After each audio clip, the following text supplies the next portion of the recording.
Greetings and salutations, one and all. Welcome to another fantastic, exciting week of Siege of the Empire. This is episode 44? I think it's 44. And today we're going to take you on a journey through the wonderful world of Warhammer, through the eyes of Dungeons & Dragons 5th Edition, with the help of my wonderful party, all of the crew members from Siege of the Empire. Glad everybody can make it here, and I'm glad that you all, in particular, could make it here. It's going to be fantastic. It's going to be a great session. I feel it. I feel it deep in the depths of my soul. So, without further ado, it looks like we're still waiting on just a couple of people, 2 to be exact. And we'll go ahead and get rolling here. Yeah. So I'm learning how to adult, guys. Adulting's hard. I know. Both myself and all of chat does not believe you, Jackson, What?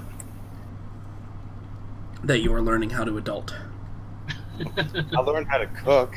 Duh. I bought a deep fryer. I believe we went over this last week. There's an unopened switch right beside me now, so... And do you have a switch? I do not. Alright, so Do not have a that's Switch. point Jackson in the adult category. I'm not certain that owning a Switch makes you an adult. Yeah, I'm not sure about that one, Jackson. I also bought a boxer. What? A dog. A dog? Yeah. Really? No, I'm Where fucking are around. pictures?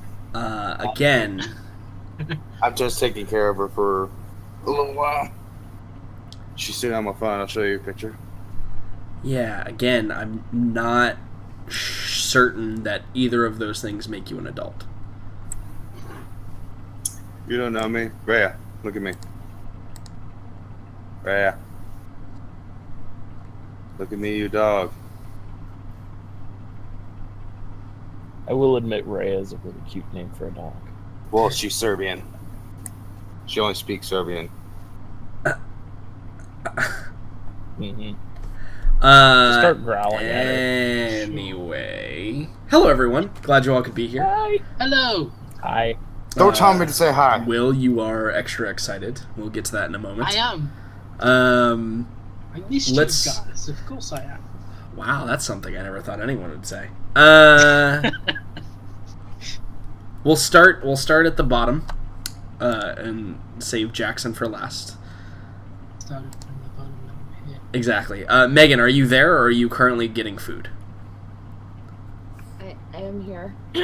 But you have food already because you were eating it. I just finished it, yeah. Yeah. I made So myself some stir fry. It was yummy. Which is actually cooking, in case you weren't sure. Jackson. Sorry, what? Exactly. But you fried it. I thought we went over fried food is not real food. Stir fry Stir- isn't actually fried. Which Yeah. proves my point even more that you don't actually understand what cooking is. Anyway. Savage. Excuse me. I set bread on fire. I think I know what cooking is. Yep. Exactly. Totally. Let's see. We're agreed, Jackson. is field. not on. Yeah, exactly. You had a Or at field least trip today, wherever I right? am away from him. No, I had field day today. Field day, which was fun, but extremely tiring, as one might imagine. Herding kittens all day basically is.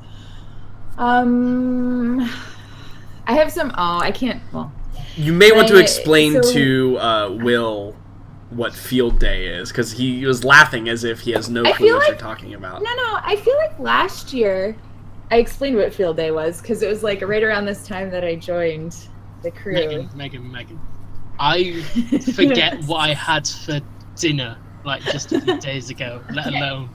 Okay, so field day in America is when it's like at the end of the year, like it's usually one of the last days of school, and the kids go to station, and each station has like a different game or activity, and they run around and have fun, and then we have a cookout, and it's a good old grand time. Yeah, For- usually the activities are physical, like It's like you know, kickball yeah. or like a relay race or right, or you like know, spin any- around on this bat and then run around the cones and come back or something like that. Yeah, basically some of them are just made to have the kids look stupid and us laugh at them. But it's fun. It's all in good fun. Yeah. Listen, teachers have to have some fun too. Okay.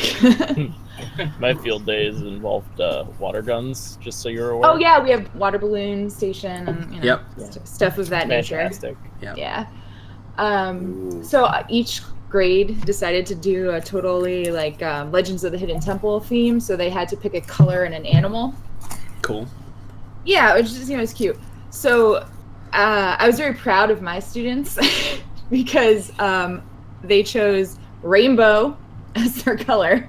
Okay. And then they chose unicorn as their I mean, I'm animal. already on board. Rainbow unicorn seems great. So it was amazing. They all totally looked like, rainbow bright. And like, it was just, they were like it was unicorn A+. vomit. Like, Yeah, just no, vomited like- all over them. Yeah. Good God, And I have Jules, some that's so small. great pictures of them all standing together, and they look like a rainbow, and it was good. It was a good day. Adorable. It's pretty adorable. Pretty adorable. Well, it's fantastic. We're glad you're here. Yay. Liam, hi, hello. Howdy.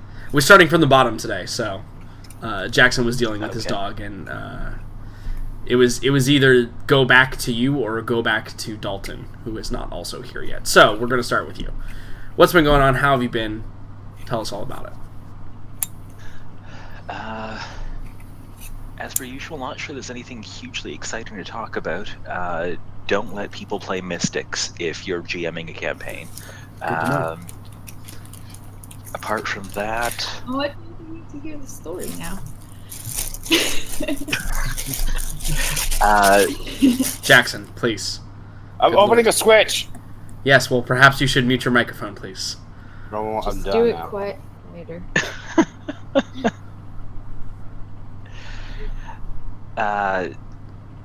the short form of that story is that in the final battle of this plot arc, there was a colossal gelatinous cube, which the Mystic teleported half a mile into the air after it tried to engulf him. Or rather, after it it engulfed an innocent bystander. He teleportation transposed himself with that person, thus putting himself inside the cube, and then teleported them both half a mile into the air. Okay. I mean, that seems good. Yeah, totally legit. Very reasonable. Well, okay. It is a gelatinous cube. It's true. It does hover and is immune to prone, but yeah, seems good. Anything else besides Mystics are good at this game? Nothing thrilling going on, nope. Okay, fantastic. Brian, hello. Hello. How have you been? What's been going on? I've gotten back into Warframe, which is pretty fantastic. It's a great game if you don't know it. Aside from that, literally nothing. Work. Pretty boring. Pretty great. Work in Warframe, huh? Yep. Fantastic. Did you are you a Battlefront person? I am, and number 2 looks pretty cool. I'm not gonna lie, I've been waiting for droids for a little while. Yeah. Annoying part to me about that part of E3, which is going to be basically my whole segment, but people were making they were saying, "Oh, this is cheesy," when like the droids were saying like "Roger, Roger" and stuff. I was like, "That's the whole fucking point, people!" Like, Roger, Roger, Roger, Roger. right? Yeah, That's why droids exist. the droids are not supposed to be badasses. They're supposed to be fucking cheesy. Yeah, it's And supposed to annoying. be cannon fodder. Right, yeah, like that's the point. They were supposed to make the Jedi look cool when they were Right. slashing down robots. Exactly. Or they were like, I noticed some people too, like, oh, an equal amount of droids wouldn't be an equal amount of clone troopers. And I'm like, yeah, but you can't just, like, have... Clone troopers were Jango Fett. The best part was, I was watching gameplay from someone, and they were playing as a droid, and it said, he spawned in, and it said, "You're part of the second wave. Casualties are estimated at 80%. Good luck." Yep. Yeah, that was when I knew I would be a droid. Seems good.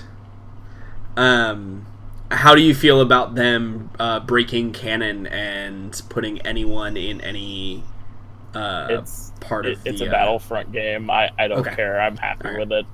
I know some people were upset by that, and some people were okay with it, and some people didn't care.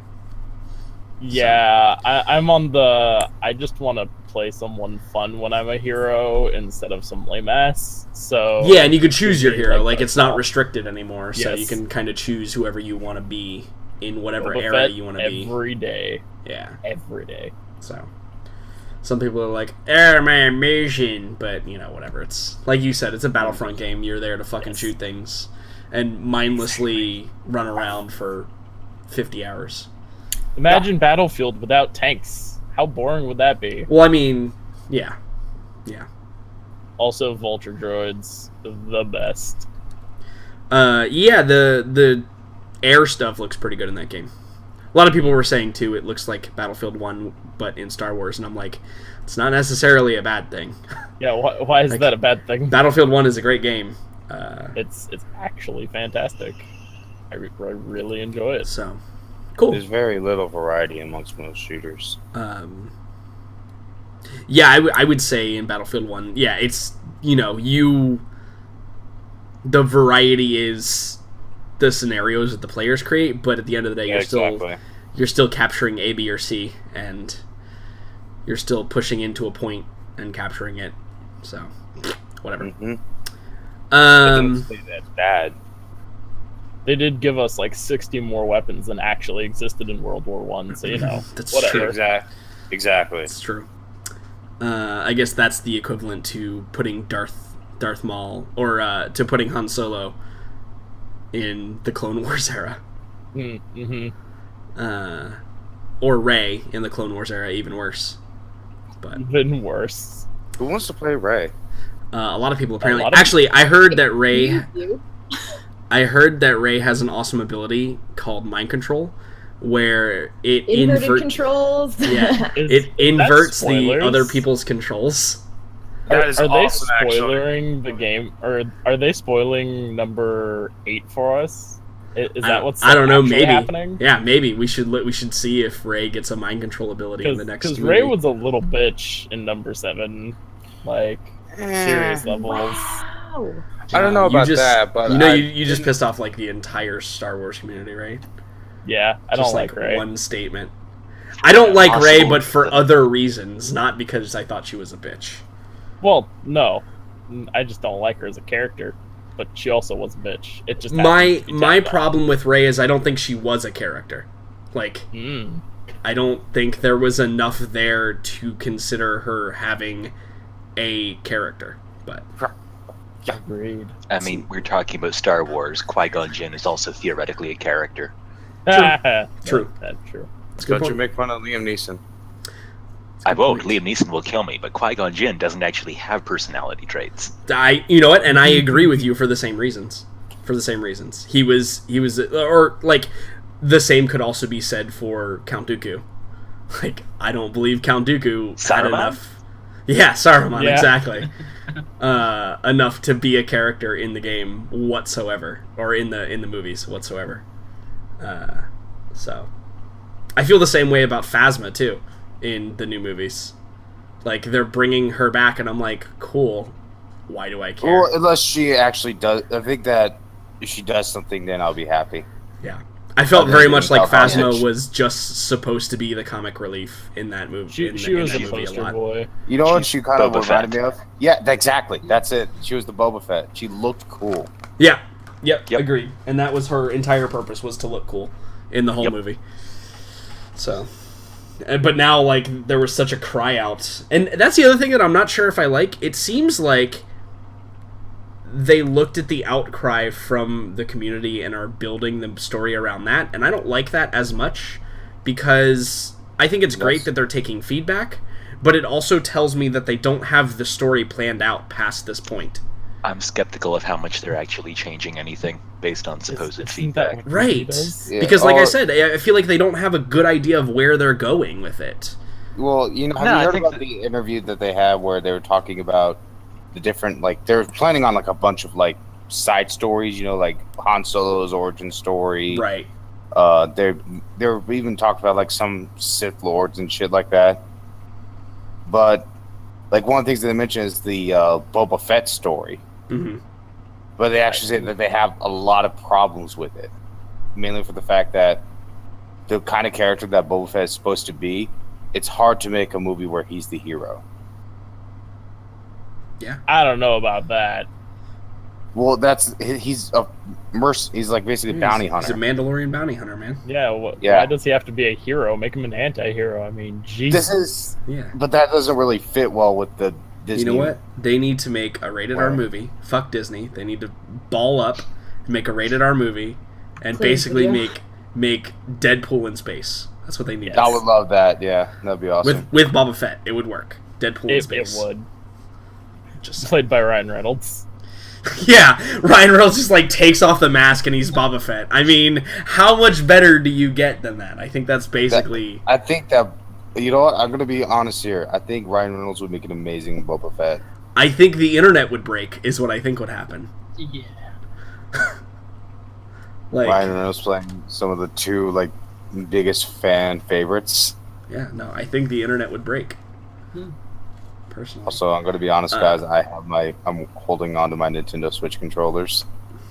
Just to get the feel for him. That's cute. They are strange as shit. This has been an exciting conversation. Yes, Will, it's your turn.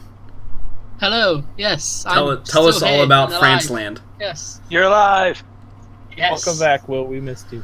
I missed you too. By the way, you're dead. Brilliant. Just a little. Told you. Tell us all about yeah. France Land. France Land was, yeah. By the way, if you look on your map, it's approximately this area right here. Yes, that is France Land. But no, I was actually in Brittany, which Britannia and things. Ah. Yeah. So you were in Bretonia. All right. I was indeed. But yeah, I was actually in a cottage in the middle of nowhere. Like, it took 2 hours to get to civilization, and like I've had no internet for the entire week, and that was almost torture. But But how many books did you read? oh, I read like 6. Yeah, it was a More proper important, try hard. how many Switches have you ordered? Oh my god. Oh my god, can we ban Switch from this conversation, please? Doubt it. Damn it. But yeah, France was cool. Saw a bunch of old like castles and things. You don't get 'Cause enough they- of those in England? Not as cool as your I castle, was though. gonna say. I mean, Zing. it's nice to see what the kind of foreigners are doing with their castles these days. You know, I find it strange that you consider France foreign. I mean, they're the mortal enemies and always have been and always They will are. be. I don't disagree. I'm simply saying, I don't know, the term foreign is... disregard. I mean, it's a different country, and I mean, Will That's is kind of foreign. literally what it means. yeah. Yeah, Uh, that was awesome. Massive tabletop RPG, like withdrawal symptoms, but just great to be back. yay. Yeah. Yeah. Jackson, Cute puppy. Mm. good talk. So I've been Fuck watching yeah. a lot. Tell us about your dog and your Switch. By the way, do you actually have any games for the Switch, or do you literally just have a Switch with no games? I bought Breath of the Wild like 2 Okay. months ago. Oh, that's right. I remember you mentioning that. Yeah, so it's finally gonna get put to use. I'm also Planning gonna, ahead. yeah, I'm also gonna go buy Arms tomorrow. Oh, that's the boxing game, yeah? yeah, Yeah, I saw that at E3. But it's I haven't actually played Switch yet. I just unboxed it. As for the dog, I'm taking care of this gigantic boxer that only speaks Serbian. Jackson, we were intimately aware of your unboxing. Yeah, but yeah, there's just I'm now taking care of this dog. Hey, Rhea. Yeah, good dog. Wait, you're not, or you are? I'm confused. I am. Oh, okay. and she only speaks Serbian. I mean, that's more languages than most dogs speak. It's true. Mm-hmm. Like She all only of understands- them. All right, let me rephrase that. She only understands Serbian. You know, I really want to ask why, but also I'm Were scared. you given keywords, or? Yeah, I was given words. I was given a list, a fucking list. No problem. So are you Serbian. like dog sitting, or what's going on? What is the scenario? What does it look like in Jacksonville right now? They needed to go to LA. They needed somebody to watch their dog. I'm like, yo, Gotcha. I'm all for that dog love. Boxers are my favorite dogs, by the way. I love boxers. Hmm I posted a picture of her in chat. Yeah, I saw. She's adorable. Hmm She's a big fluff monster too. She will crawl into bed. Oh yeah, boxers love to like curl up in a ball and cuddle. Hmm And then also have literally all of the energy that has ever existed in the face of the earth. And Yeah, then, but and then be done like a minute later and completely But- tired. What I find absolutely hilarious is that my other dog, the Bichon Sophia, Hmm has been the dominant one. I think that's how it is with small dogs usually. Yeah, it's really fucking funny because this dog, Rhea, will come up and Sophia will be sitting in my lap, and Rhea will try to lick her face, and my dog will just put her paw down on top of her.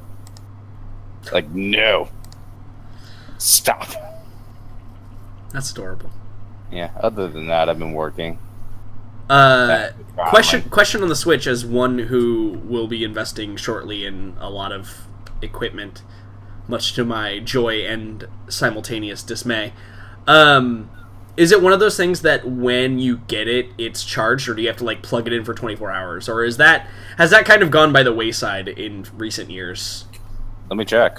I haven't turned it on yet. Yeah, because I'm curious, because I had a thought when you were unboxing it, because does anyone else remember when you used to get electronics that had like charging, like, you know, RC stuff, like RC cars or RC planes or whatever, and the instructions had you plug it in for 24 hours? Anyone but me remember that? No, Yeah, I I only distant remember past. tables. Yeah, is that still a thing, or is it just like, is everything like charged before it's put into boxes? it's charged. I mean, Okay. I'm not sure. I guess it depends on how well their batteries are capable of holding a charge while they're Sorry, likely no. to be sitting on the shelf waiting Right, for yeah, that's sales or whatever. That's why I'm curious about it. I mean, Yeah. batteries are a lot better than they were Yeah, for sure. many years ago. Things usually have a residual charge from like their testing and things. Right, because I gotta test them. Sure, that makes sense. Okay, but it is charged. It's fully Yeah. charged. I don't know. Probably not. I'm trying to take off these fucking things. Son of a bitch! What the fuck? Why is that so hard? Guys, are you ready for Jackson to break his Switch live on the air 5 minutes after opening it? I think he might break first. No, it's just, you know those. All right, let's slide it in. Please, Anyway, please no, not like this. That's Uh, what she said. I don't know where Dalton is. Can I get a? Will, was that even necessary? I mean, yeah, like we all knew it. Will I mean, we just have to clarify. Just Will has missed Do us we? so. you know. Listen, Do Will we? has missed us so much that he's become an American and is now telling dirty jokes. Yeah. Not that is specifically an American thing to do, but it felt appropriate. Can I get a Dalton check, please? If you guys don't mind. I'm actually going to put a little B in front of my name so I can take his spots. We're all arranged properly. There we go. Cool. And my portion. So I've been watching a shitload of E3. I actually canceled a stream this week because of E3. I know, terrible thing to do, but it comes once a year. I feel like it's okay. Watched all of the conferences. I will have to say, and the reason why I asked you a couple questions, Jackson, on your Switch is, holy shit, am I excited for a couple of the Switch games. Yeah, I know. Like, I would say personally, I think Microsoft had the best conference, based on like not data that they gave, but games that I'm excited about. I think Microsoft had the most, but God, I would have to say Nintendo is right behind that. I don't think I've been as excited for a Mario game. MCOM? Yeah, I'm so ready for MCOM. Holy shit. I'm fucking on board. And you know what? I'm gonna be honest. I have no idea what the Rabbids are. Apparently they had games that are complete shit. Sounds right. But I'm super down for the mashup of that type of humor in a Mario world. It reminded me a lot of the stuff that, like, Megan, when you and I played Pit People, like that kind of, like, humor and shit. It seems like it is that way, yeah. Yeah. So I'm super down for that. Also really excited for a couple of, specifically at EA conference, there was a multiplayer game, a co-op split-screen only game, which I am, like, 100% on board. Gotta find me a buddy and play that shit hardcore. But then also play it through again and do the opposite roles, right? Because that's, like, the cool part about the game is not only is there a bunch of different ways to solve the puzzles, but you could also just play as the other person and have a completely new set of things that you need to do. So, super excited for that. I think you're forgetting, like, the most important game, though. Which one? Guys, we're gonna get a Life is Strange 2, because there needed to be another one, question mark. And a prequel. Yeah, it's not even a sequel, too. That's the best part. No, they're making a prequel and a sequel. Oh, no, it's both. Yeah. Right. Yeah. Yep. So, yeah, that's great. What else am I excited about? Up until, the entire last fifth of the game. Right. Oh, God. I don't even... After 14 years, we're getting another continuation of the Beyond Good and Evil. Yeah, I'll be honest with you, I've never played the first one. I've only heard good things about it. Well, it came out in 2003, and I don't know about you guys, but I'm not old. And in 2003, I was solidly in the 6th grade, or I'm sorry, in the 8th grade moving into the 9th grade. And I was not kind of on board with those types of games yet. I don't think you really can use that as an excuse when I'm definitely younger than you, and I played the heck out of that game. Listen, I play. I was gonna say I play good games, but I can't really say it's a bad game because I never played it. But I am supremely intrigued by what was shown, even though it was just a movie and showed us zero about what the game actually is. I mean, I'm more just intrigued on what's actually going to happen because there's been so many starting and stopping. And right. Well, it's also a prequel, right? Yeah, because it's taken so long that they can't legitimately do a sequel. Right. None of those voice actors are probably alive anymore. To what? I'm kidding, of course. But the other thing is, yeah, it just looks interesting, but I don't know what the gameplay loop is going to be like, and that concerns me. I was also really excited to see BioWare's name, and then simultaneously a little bit disappointed when I saw what they were working on. Mostly because I guess I'm just not super into a looter shooter. Like, that doesn't appeal to me all that much. Brian, I think you're probably the resident looter shooter aficionado. Yeah. Okay. Yeah, Yep. That's the answer. Yeah. But if it has like a legitimate like story element to it, I would be interested in it. But we'll have to see. Obviously, not a whole lot of information on that either. So, anyway, way too many things to honestly talk about. So, without further ado, we should jump into it here. and understand that we're going to go over some things that happened in the last session. It was fairly combat heavy, and by fairly combat heavy, I mean like basically the whole session, which sometimes happens. It's D&D. You guys are high enough level now that that's one of the things that is unfortunate. Is in order to truly like challenge you, there needs to be a high level of time investment there. I mean, I don't think there's ever been a time when we weren't doing super long battles in this campaign. True. That is kind of the signature. It's true. Luckily, they're broken up with a lot of different other things, I would like to think. Oh, yeah. Weeks of not actually fighting anything. Right. Yeah. Sometimes you got to get it in there. Everything falls into a pattern. But I would say that you guys were successful.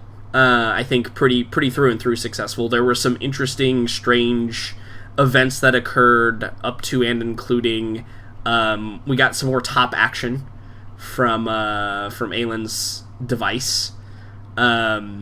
We encountered a poor demon net that you guys battered and beat into submission quite handily, and left her defenseless body lying on the grounds, broken and bloody. Thank goodness. I'm being extra graphic because I know Megan was upset. And you guys saved the rest of the villagers, which was cheers were met by all. And you guys were headed towards the next closest resistance, like, encampment, essentially.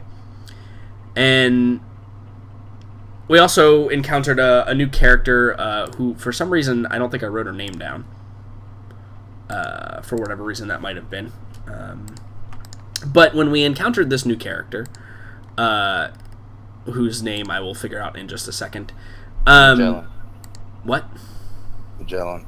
No, it was not Magellan. Seems pretty sure. Yeah. I remember you said Magellan McHines. No. I know I didn't because I only gave you her first name. Lady Gwendolyn? Yes, Gwendolyn, thank you. There you go, perfect. And so Lady Gwendolyn was introduced to the group of you, and all of the villagers that you had saved seemed to kind of look to her for guidance during this period of time. And while they were doing that... Oh, Jesus, my chair is not locked in. I almost died. While you guys were leading the group over there, I think there was a good opportunity to kind of have a cool-down discussion period, because that didn't really happen right after the battle. We were a little bit hectic, and things were going on that were a little bit crazy. So, Jericho, you know that it's going to take perhaps about an hour to kind of traverse the winding, narrow tunnels to get to where one of the resistance bases is. And while you're doing that, I guess I should also explain for Will's benefit, since he wasn't here, and I was really bad with YouTube and only got the videos up today, this week. Not that you probably would have watched them anyway, because you just got back recently, I think. The fight went thusly. You encountered the necromancer individual. You fought a bunch of the undead guys who were kind of mooks. You guys basically alpha striked the necromancer, and then he began to transform into this strange six-armed snake lady, but maintained his Scottish accent. Yeah, I know. Crazy, right? And during the time that was happening, Aylin's top was spinning. And she told you something about it, but I'm not sure. Were you aware of the top? I'm not sure that you were. Farron? You cut out for a second. Oh, sorry. So I'm not sure that you were aware of the top, of Aylin's top, were you?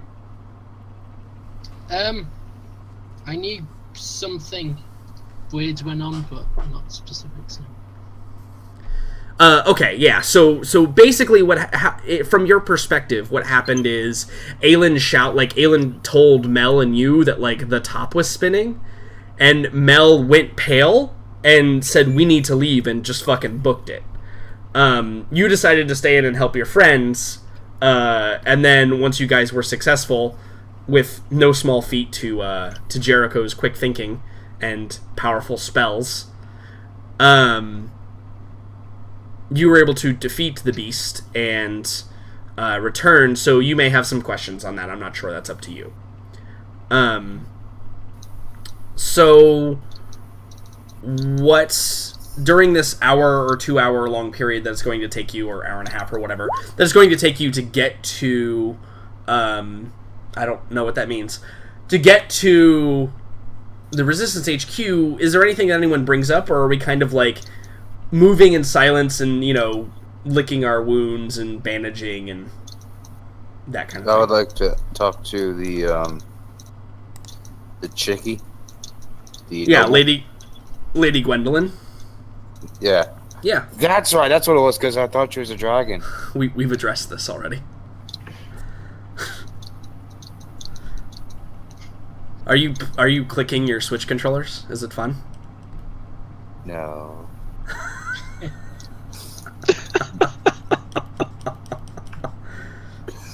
Shit. What? So you're gonna talk to Lady Gwendolyn. How do you? She Yes. wouldn't.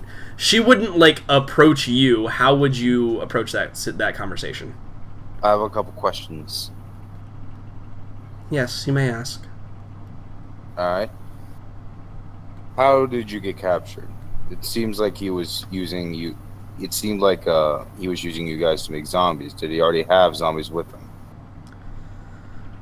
I think she's like, well, I'm not specific on the details, of course, but the skeletons arrived with the necromancer. They overpowered us. We are not fighters. Most of our fighting men and women are gone. And that wasn't really all I wanted to ask, to be honest. Okay. I was just a little confused because it seemed like he was making them with them. So how did he originally overpower them? Yeah, so from her answer, right? It's assumed that the skeletons is not what he was creating, and they showed up to assist her. And God, if you don't stop your incessant clicking, I'm going to murder you. Alright, I'm sorry. Alright. Apparently, your So, microphone is sensitive enough that we can hear it. No, I swear to God, the fucking Switch clicking is loud as shit. Oh, is it? Okay, well, that's a Yeah. good thing to know as well. Alright, anyway, so yeah, that's I said Okay. thank you, and Yeah. then I walk off. Sure. And then I make a mental note. Cannot handle skeletons. Yeah, okay. Yeah. Serious lack of clerics in this town. Indeed. And they're all clerics of Ulrich, most of them as well, so, you know. Anyone else? Does anyone else have any role-playing moments that they would like to have along your journey? Anything specific that needs to be discussed? I would just be keeping Cahill up to date, just with what occurred, what we encountered, etc., etc. I'm going to in a second, but anyway, I was like, "Are you kidding?" Anyway, yeah. So just not necessarily need to be role played, but just saying like, we encountered this lady. She's called this. Encountered my spinning top a second time. Yeah, and also there was being led by. Sorry, go ahead. No. I was gonna say there was a moment where I don't know if you particularly broke character, but where you were perhaps a bit harsh as well. I got a tiny bit frustrated. Yeah, there was a bit of emotion that showed that wasn't Mercy or bubbly Aelin any longer. I think she's had about enough of Mel, to be honest. Yeah. Yeah, because you probably feel like Mel has kind of dumped this in your lap to handle. Yeah, and also kind of like she's toying with her and not telling her everything, and obviously any human being wouldn't appreciate that. So yeah, absolutely. So there's probably a bit of tension there, like palpable tension. And so there's definitely probably the moment where like Aelin is on one side of you, Farron, and Mel is on the other side, and you being Farron are in the middle. Brilliant. Yeah, and there's definitely a moment of, this tense kind of air about the two of them. Do you just count your blessings that it's not directed at you and continue on?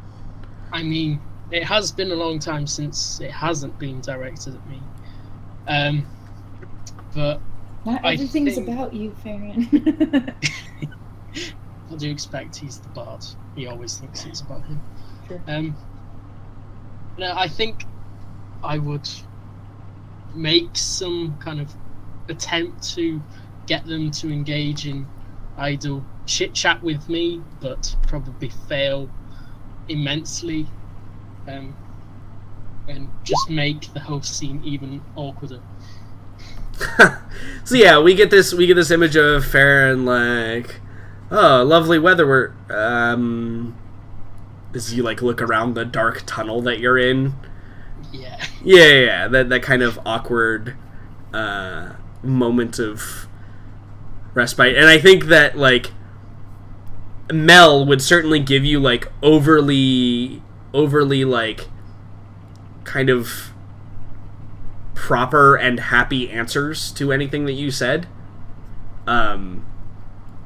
I don't know how Aelin would react, like if you were speaking or trying to like alleviate tensions, right? Maybe you like tell a joke and it, there's No, Aelin doesn't joke. Okay, yeah. So like again, in traditional Aelin format, anyway, like on purpose. just right over the head, that's and then Mel probably like laughs, like a kind of a light tinkling laugh, and then immediately kind of goes silent. Silence again. Yeah. Perfect. That's the exact atmosphere Awesome. I would expect. Awesome. So anyone else have anything they would like to clear up before we get to camp? I think maybe with that icy awkwardness going on over there, Jericho might swing into the rescue, because there was that somewhat unexpected shouting, so he might try to insinuate himself into that group, not outwardly paying any real attention to Mel, focused on Aelin specifically. So, you seem to sense what was coming there? Some kind of advance warning? What? Is there something that I should know about your skill set? My skill set? No, it's just this stupid. And I think she goes to like take it out of her pocket and just holds the top out. She goes, "It's this. This is the center of all this." She just like sighs. Head tilt.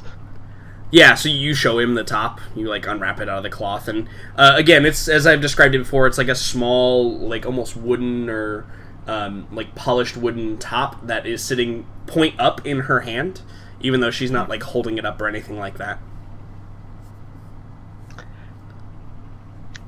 And that's not something that I would have ever seen before, correct? No, it's also nothing you were briefed on.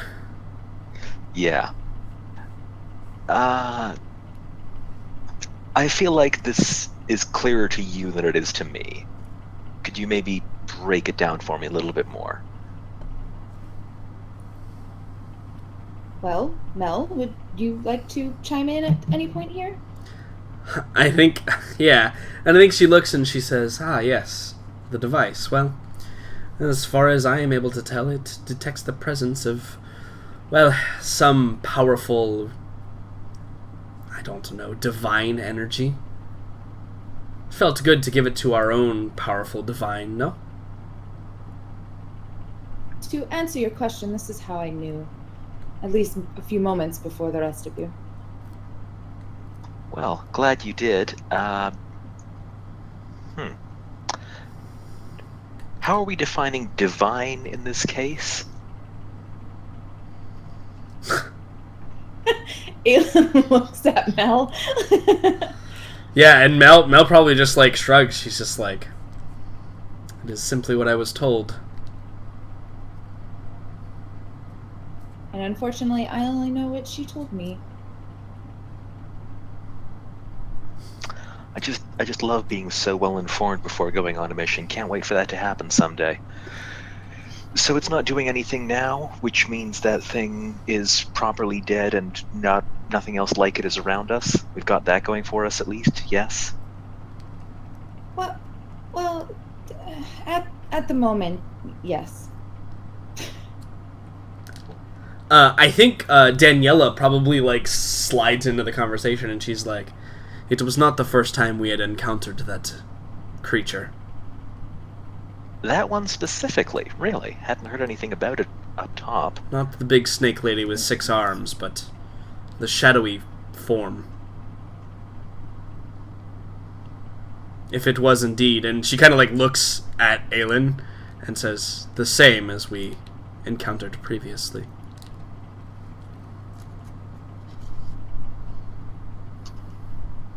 Jericho's just kind of looking back and forth between the two of them, trying to work out if this is something that is sufficiently emotionally loaded that he's going to cause more trouble than he wants by asking further. You Yeah. certainly notice Aelin tense, like when the topic is brought up. Sure. Not with like anger or anything, but with almost like fear. A troubled look passes her face. So you've seen a necromancer die, turn to smoke, and transform into a demon before? Not exactly. No. But the shadowy figure, the powerful one clearly driving most of this, and she just kind of like gestures about. Yes, we have encountered that before.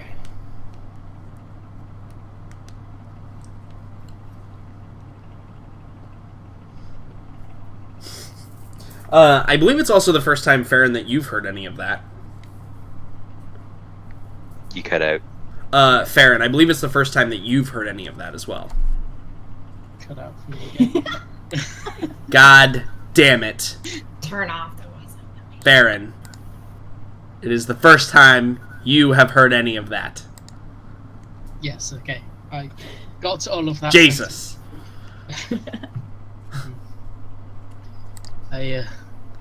Did you know that we were going to be facing it? Are you asking Aelin? Yeah, who are you? Aelin. Yeah. Yes, I had an idea. I was not able to banish it before, so yes, it was pretty certain that it was going to come back. And did you not think it prudent to tell any of us that we may be facing that thing? I did, actually. It just didn't get back to you, Farron. I'm sorry. Oh, I see how it is. Everybody leave out Farron. You know, I was the last one to hear about this. Farron, you feel the wedding. your tricep gets pinched very hard by Mel. That pressure point on your tricep gets pinched very hard by Mel. Causes a sharp like shooting of pain in your shoulder. Fine. Well, what's done is done. Anything else that we might not have been informed about then? No other horrifying creatures likely to pop up anytime soon? No one sold their soul to some kind of horrifying demon that might collect? Prudently silence from the group. Sorry, If you're what? I trying to be wasn't paying reassuring attention. right now, it's really not helping. What about demons? I was asking if we had any other reason to believe that anybody else might have some kind of acquaintance, horrifying nightmare that we should expect to be encountering anytime soon. Oh yeah, a god. Do tell. Well, we're facing Anders, right? That's apparently, yes, that does seem to be the case. He Probably not follows only the him. he follows the Lady of the Lake, who's been known to show up on her followers' battlefields. Okay, fair point. Fair point. Yes, good. Huh. You don't seem concerned about that. Do you possibly have some kind of plan? Not at all. You're just very zen about your imminent death? No, I don't think I'm gonna die. But you never know. Honestly, getting information out of you people is like pulling teeth. Yeah, and I think Morella probably says, "Welcome to my world." So yeah, be on the lookout for a chick with a flange. Flamberge, but yes. Lamberge. A flange is... You know what, never mind. Phalanges? Right, well, we're not likely to cross Anders' path down here, so more broadly, or rather more specifically, that demon thing is apparently a recent acquaintance, and it seems to be gone. No one else is hiding anything or has perhaps forgotten to mention anything else about horrifying beasts tracking us.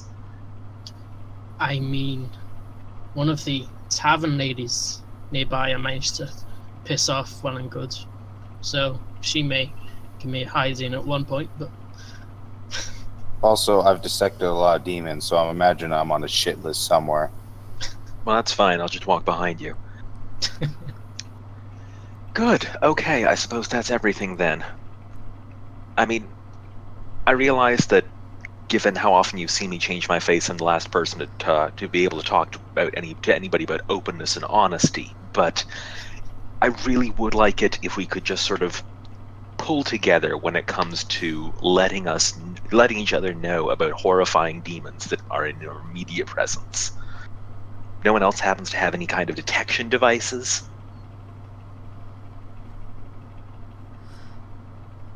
Okay, good. Fantastic. Just marvelous. Really. Wait. Oh, I feel love in this room.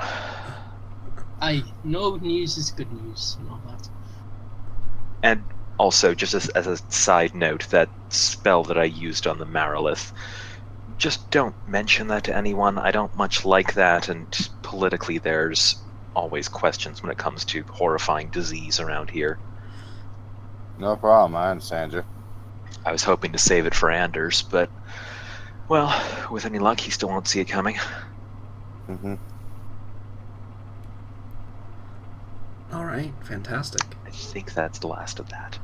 So, the group of you, probably like after a bit more of walking, you arrive at the kind of headquarters for this general vicinity of the Resistance, and it's strange because while we're inside these tunnels and caverns, you come across almost like a wooden barricade that kind of fills the entire from ceiling to floor, and it has like an entryway door that's kind of probably iron banded wooden door that's kind of haphazardly thrown up against it, and there's also probably some like wooden spikes that are sticking outward, and the best way to defend the tunnels is just to seal off certain passages so that you have a minimal amount of ways in,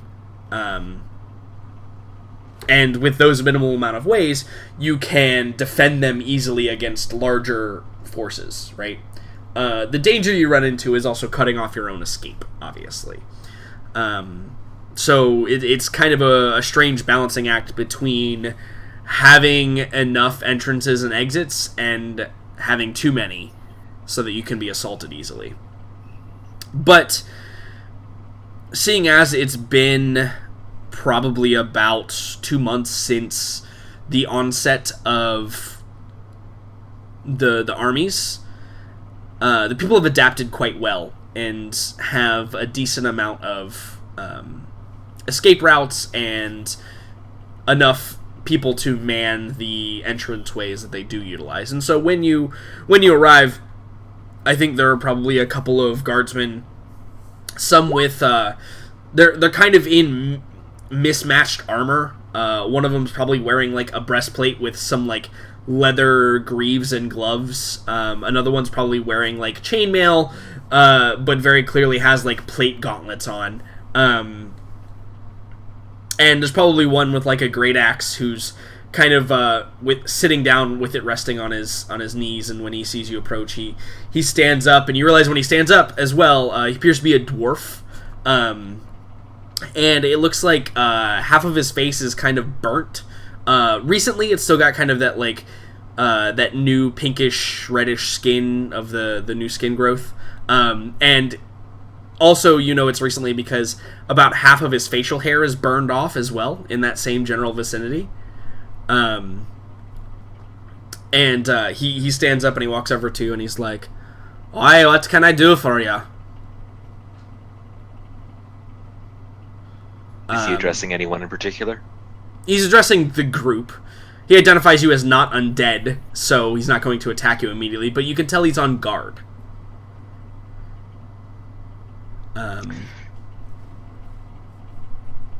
And I think that if nobody speaks up immediately, I think that Lady Gwendolyn kind of steps to the forefront and she says, "Ah, yes.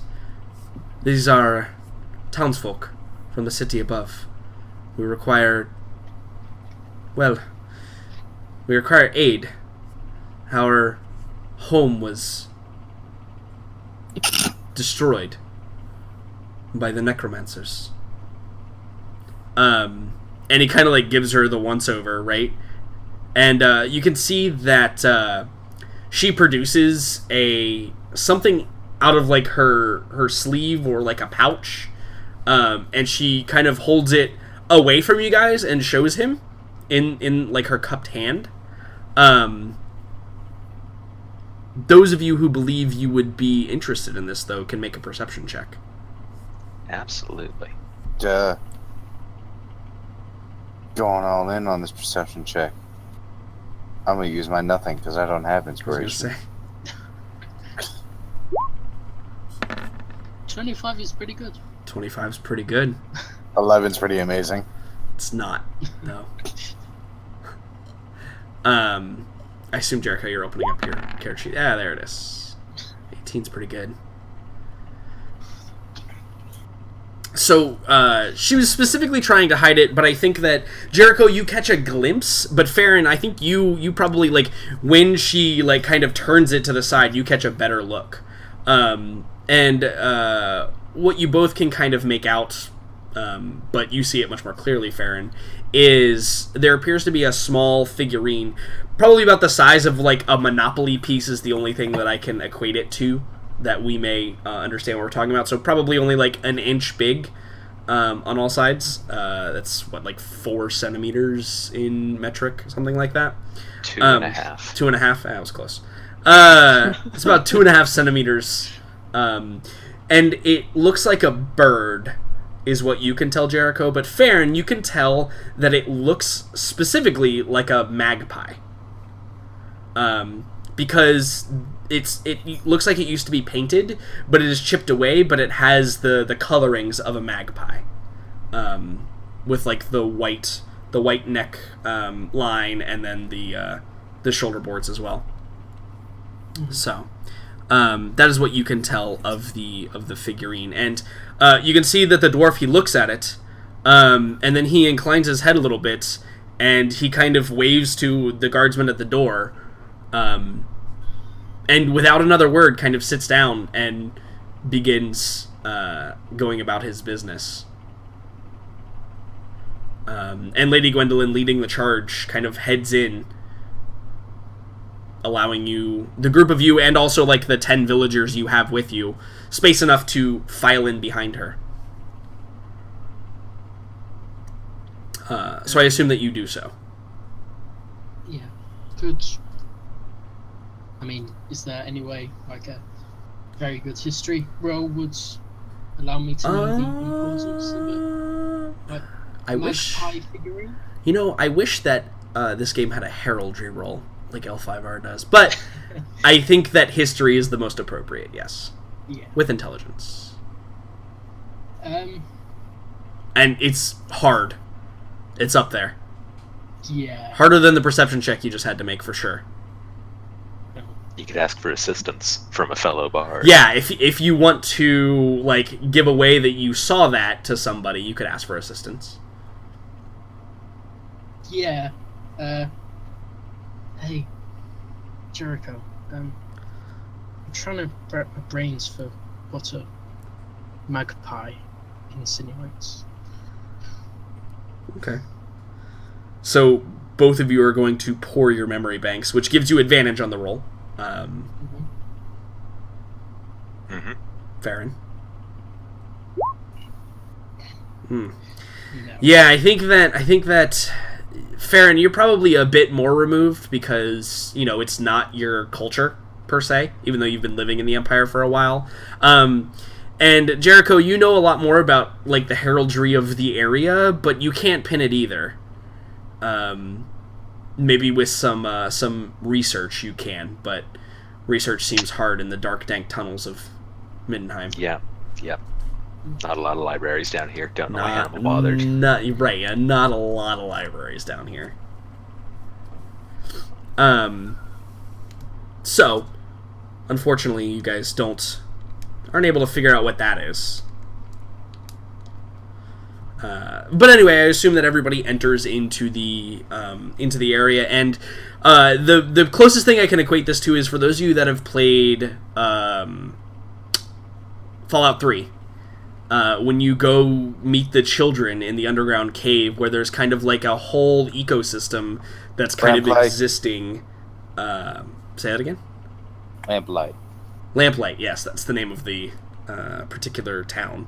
But there's this whole ecosystem that kind of exists underground here.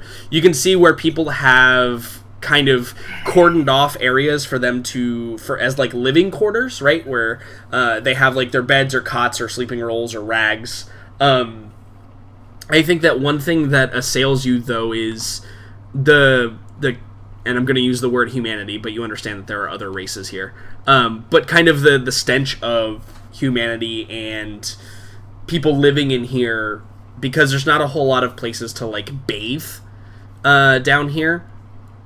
And probably in another area you see there are some people milling about, like, maybe carrying, like, food crates or something, perhaps carrying, like, tools or weapons or something.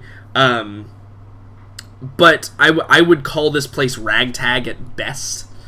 It's probably, like, a generous description of how this place looks.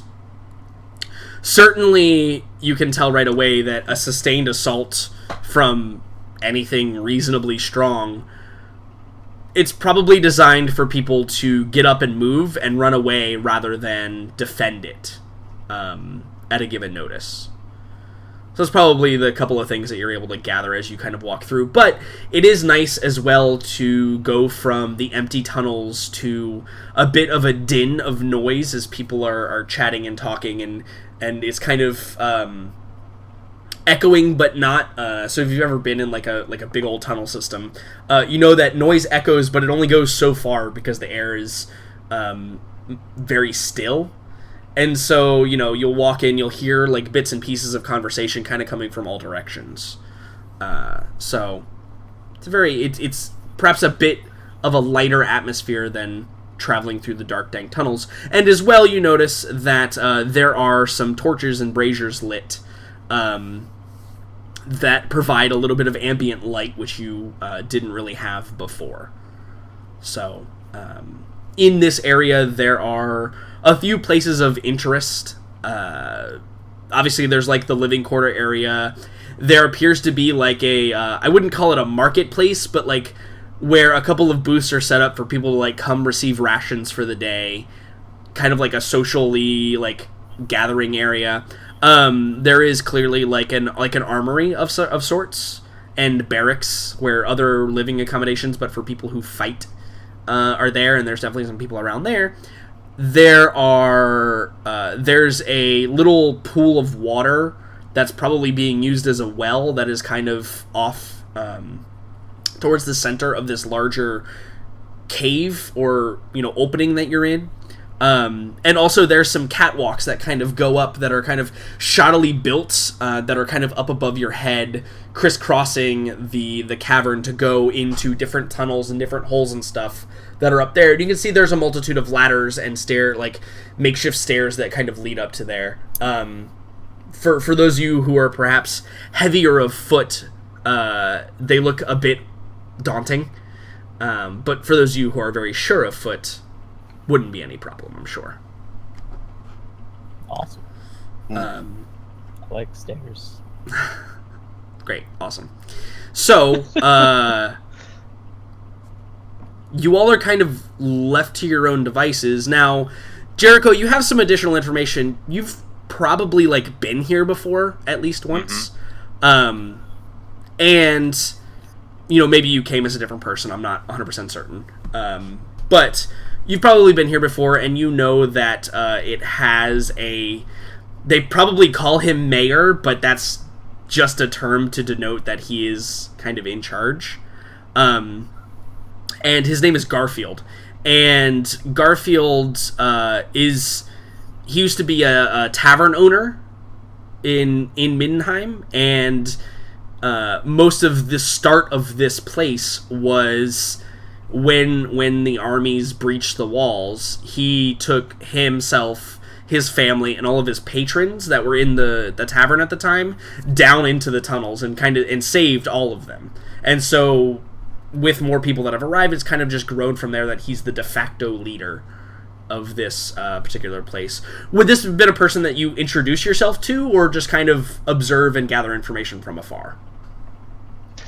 I don't think there's any particular reason that Jericho would have introduced himself to these people unless there was... Well, I don't think there was a particular reason that he would have. Right. That I'm aware of. Sure, So I think we have just been...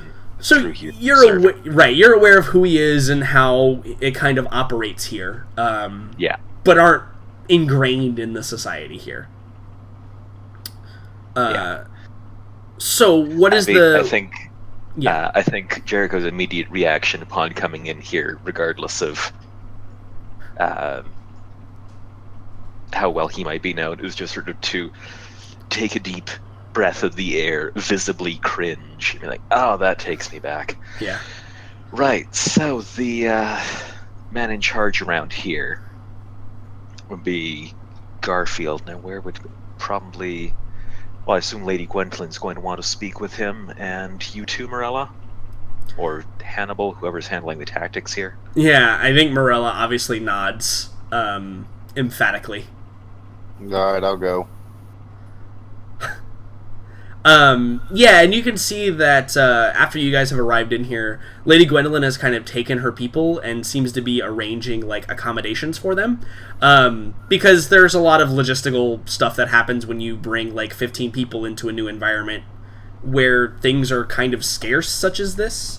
Granted, this particular location appears to be somewhat stocked, probably because a tavern owner probably brought... When he escaped, he probably had everybody pack all of, the food and supplies that they could, and being in a tavern, he probably had some access to those kind of things. But adding 10-15 people to that mix is certainly a concern for